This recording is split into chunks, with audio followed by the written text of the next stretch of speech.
Assalamualaikum warahmatullahi wabarakatuh. Perkenalkan nama saya Nuriska Ramawati, NIM 2019 04104190.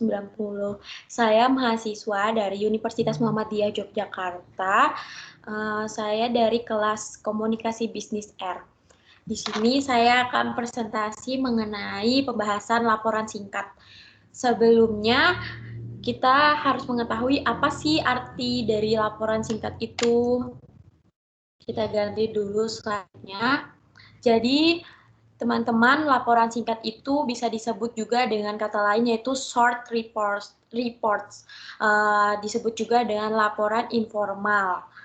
Nah, kemudian di laporan singkat itu ada karakteristiknya. Apa saja karakteristik di laporan singkat? Yaitu ada 5. Yang pertama, ada berbentuk memo ataupun surat yang terdiri dari 1 sampai 2 halaman. Yang kedua, yaitu memiliki bagian yang mencakup pembuka, hasil temuan, bahasan, dan bagian penutup. Kemudian yang ketiga, ada gaya penulisan pribadi yang menggunakan orang pertama atau kedua, kemudian ada grafik lebih menekankan pada penulisan, dan yang kelima ada judul maupun subbab judul dalam bagian tubuh laporan. Selanjutnya ada slide membahas mengenai laporan singkat bisnis yang baik. Di laporan singkat bisnis yang baik itu ada 3. Yang pertama ada informasi akurat, kemudian keputusan yang baik, dan yang ketiga ada format gaya dan organisasi responsif. Sebelum kita membahas lebih lanjut mengenai bahasan selanjutnya, kita harus membahas apa aja sih di laporan singkat bisnis yang baik ini, di informasi yang akurat itu apa aja gitu, keputusan baik apa aja. Setelah itu ada format gaya dan organisasi responsif itu apa aja. Yang pertama kita bahas mengenai informasi akurat. Informasi akurat itu meliputi ada yang pertama menjelaskan fakta atau peristiwa yang terjadi secara konkret. Kemudian yang kedua ada melaporkan semua fakta yang relevan. Selanjutnya ada menempatkan fakta yang ada dalam suatu perspektif. Yang keempat, memberikan dan menyajikan bukti serta kesimpulan yang mendukung. Selanjutnya, ada menjaga bias pribadi dalam suatu laporan. Untuk slide selanjutnya, bahas mengenai yang kedua. Apa tadi yang kedua? Yaitu keputusan yang baik. Keputusan yang baik itu yang menunjukkan isi pertimbangan penulisan yang baik. Di sini juga ada 5, yaitu adanya ide pokok pada permulaan suatu laporan. Yang kedua ada melihat fakta-fakta yang tersedia. Yang ketiga ada menerima uraian atau cerita secara menyeluruh. Yang keempat, menggunakan bahasa yang dapat dipahami, yang mudah dipahami. Dan yang kelima, mempelajari sesuatu yang dapat mempermudahnya. Selanjutnya ada pembahasan mengenai format gaya dan organisasi responsif. Kemudian di format gaya ini ada 6 sih, yaitu meliputi dari pertanyaan siapa, apa, kapan, kemana, mengapa, bagaimana. Di format gaya dan organisasi responsif ini, yang pertama ada siapa yang berinisiatif membuat laporan, siapa orangnya begitu. Kemudian yang kedua ada apa saja subjek yang ada di dalam laporan. Yang ketiga yaitu kapan dibuatnya laporan. Yang keempat, kemana laporan tersebut ditujukan, kemana laporan tersebut untuk dikirim. Dan yang kelima, mengapa sih laporan itu tuh dibuat. Dan yang keenam, bagaimana sikap pembacanya. Kemudian kita membahas ke selanjutnya, slide selanjutnya yaitu laporan singkat. Oke.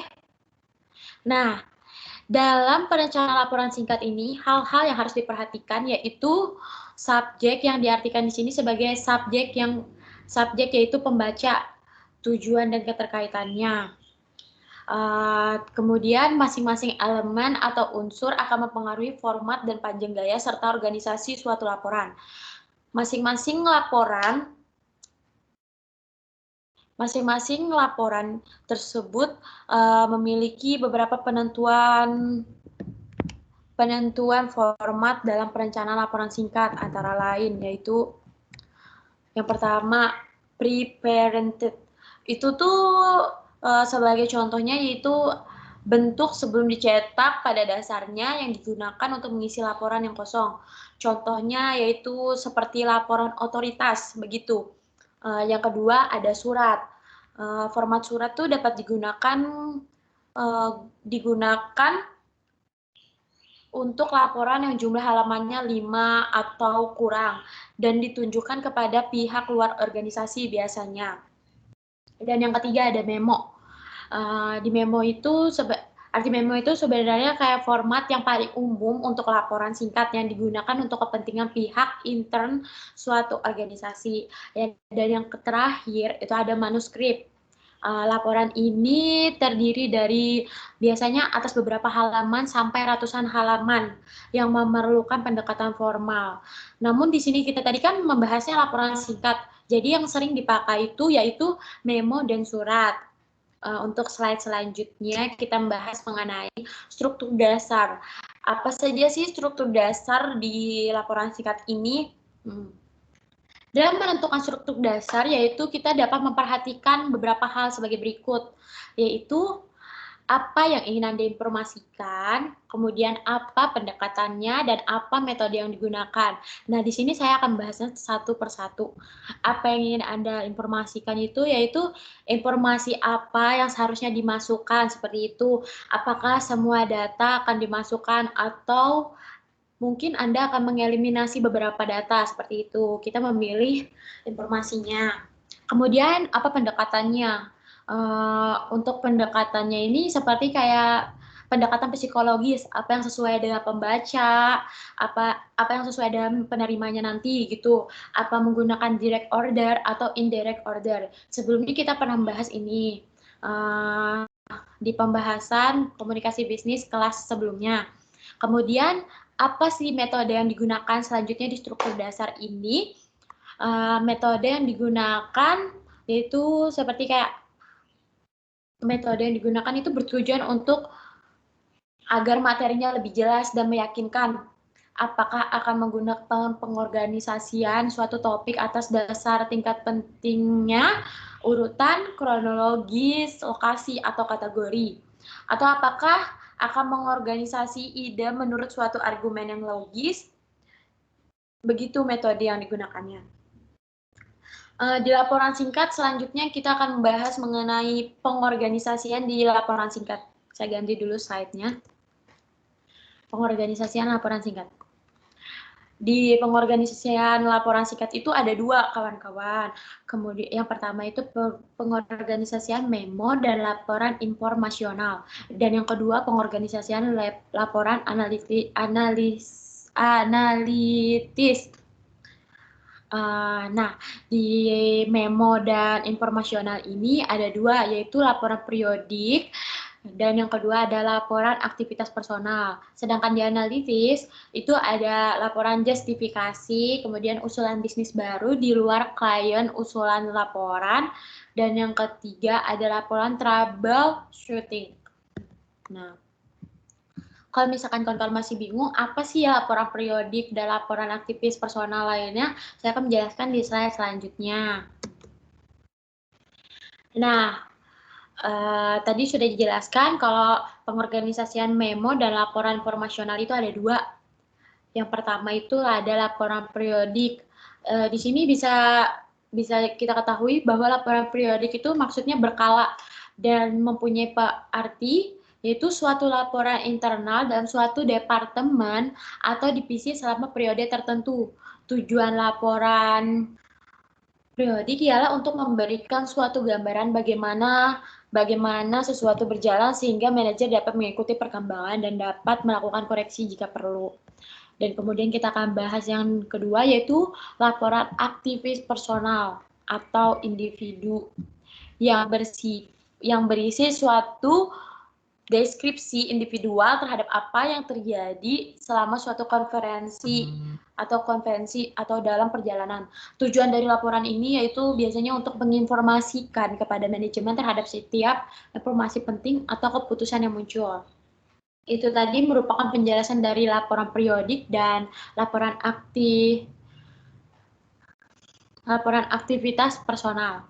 Kemudian ada pengorganisasian yang kedua yaitu pengorganisasian laporan analitis. Di sini ada 3 tadi sudah saya sebutkan di atas dan kita akan membahasnya satu persatu.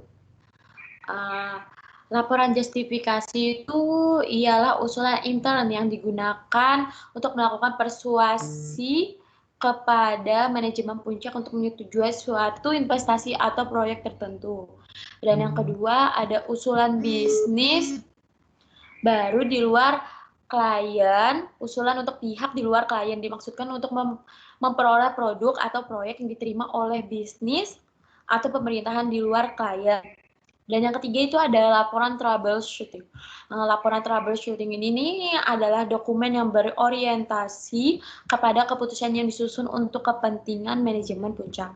Jika kita ingin agar pembaca berkonsentrasi dan mudah memahami ide-ide yang kita buat, maka kita tuh perlu memberikan suatu argumen yang logis dalam laporan, seperti itu.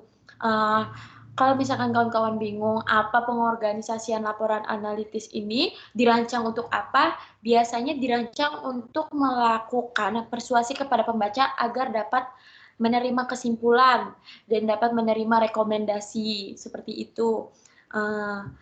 Mungkin cukup sampai sini penjelasan mengenai laporan singkat. Jadi tadi kita sudah membahas struktur dasar, kemudian pengorganisasian, pengertiannya. Selanjutnya saya tutup ya.